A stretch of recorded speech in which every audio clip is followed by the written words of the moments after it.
Yo guys, what's going on? Cliffjumper1984, the Rocks, your favorite Autobot, all day long and all day strong, like always. Drinking that natty ice. God, what? I don't know how long it's been in the video. It feels like every time I start a video I've been saying that recently. But, basically, like the title states, even though I'm doing this before the title, it's going to say something like, never say never. I've said a few times that there was something I was never going to do in the gaming community or purchase something, and I did. And you got to think about it. How many times in your life do you basically say, "Hey, I'm never going to do this. I'm never do this or that," and you end up doing it down the road. After you think about it, or maybe it's because of the opportunity or something, or you're scared to do it at the time. Sorry, I was looking at something on the floor. I basically said I was never going to get a mini console. Basically, when the NES Mini came out, the only reason, my biggest thing at the time when it was released, I had 26 of the 30 games, and by now I have, I think, 28 of the 30 games. I really have no need to purchase it if I already have those games, correct?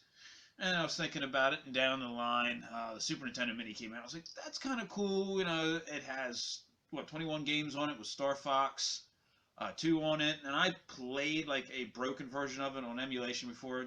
Whatever, it is Star Fox. I like the first one. It's pretty badass.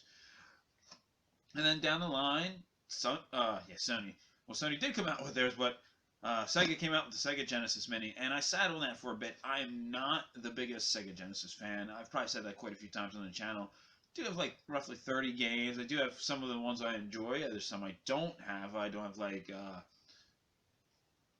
Teenage Mutant Ninja Turtles Hyperstone Heist. I couldn't think of the title right away. I don't have like Streets of Rage 2, Streets of Rage 1, 3. Wow, I put that out of order pretty bad. I'm not the hugest Sonic fan, so I don't really care for the Sonic series. And I don't have Shining Force 1 and 2. I don't have Elemental Master. That's one of my favorite games. But I have stuff like Gunstar Heroes, and there's a couple other ones I have. So I ended up, and this has actually been a while. I don't know when I did a video game pickup quite a while ago if I ever mentioned that I got it or showed it, but I got a Sega Genesis Mini. Of course, it did what Nintendo did. 2 USB port inputs, runs on HDMI cable, and a micro USB for power and everything like that. It's very small, fits anywhere. It's great. I'm actually very happy with the product. The main reason I picked this up, again, I'm not big on Sega Genesis games, and there's quite a few games that are on this that are worth picking this up that you're going to pay a lot of money for. Castlevania Bloodlines, Mega Man X, Mega Man Wily Wars, and Shining Force 1 and 2 is on here. So that just right there is automatically a win for this, because I paid $59.96 or $59.97 or something like that at a Walmart. So I bought a Mini. So I was like, okay, that's cool. But of course I always said, never buy Nintendo Minis, Super Nintendo Minis. There's no really need for it. Especially with like emulation stuff like that. I also have every Nintendo game and every Super Nintendo game on 2 of my laptops. So anytime I wanted to play them, I could play them. And something was sticking in my face a lot. I'm on Facebook every once in a while. I love the Facebook Marketplace. I'm addicted to that. But I'm on this fan page called Retro Game Fan. And people keep saying, oh, I got the Super Nintendo Mini or the NES Mini, and I gave it to the administrator of this page for $165. He'll take it and put 36 consoles on it and 17,000 plus games. And I'm like, wow.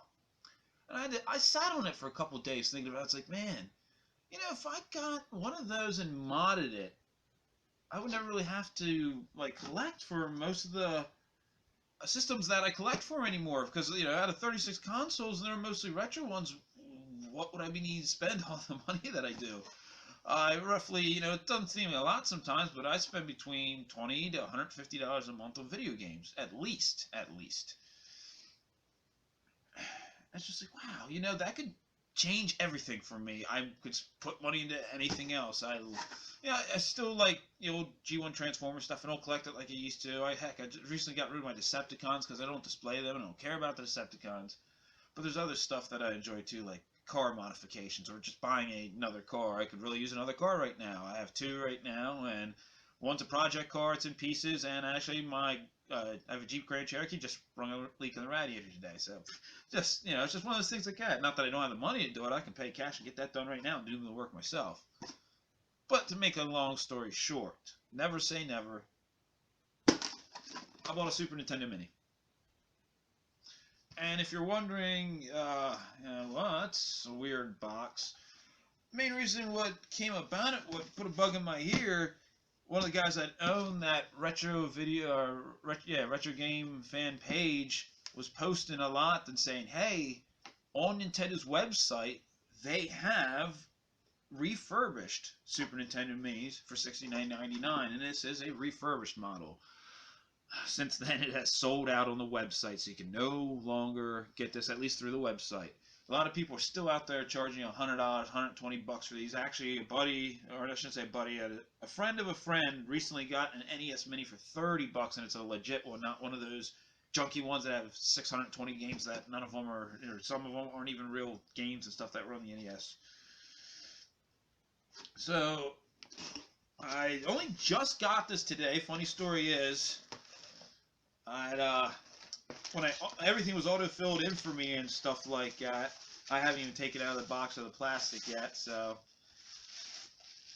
I mean that's pretty nice. But when it auto-filled it out for me, it actually put my address wrong. It mixed the last 2 digits up, so I was thinking around saying, what the fuck is this thing at? Here I could have had it 7 days ago, a whole week ago, if my address was right. But so yeah, I obviously only just got it. I did not get it modded yet, so I'm gonna spend the $165 and whatever it costs shipping to go get it sent to the guy. And I don't know how long it takes to get it back, but when I get it back, maybe I'll do a little review on it. We'll talk about all the consoles that are on there and the highs and if there's any lows of it. I mean, for $165, we get 17,000 games plus. How much is that a game? Someone do the math for me real quick right now. Throw the comment below. Say, hey, yeah, did you get any minis, or what do you think? If you're into collecting, would get a mini and get it modded, would it make you stop collecting? Yeah, throw a comment below, slap a like on this video. If you haven't subscribed, until next time, like always, drink one homie.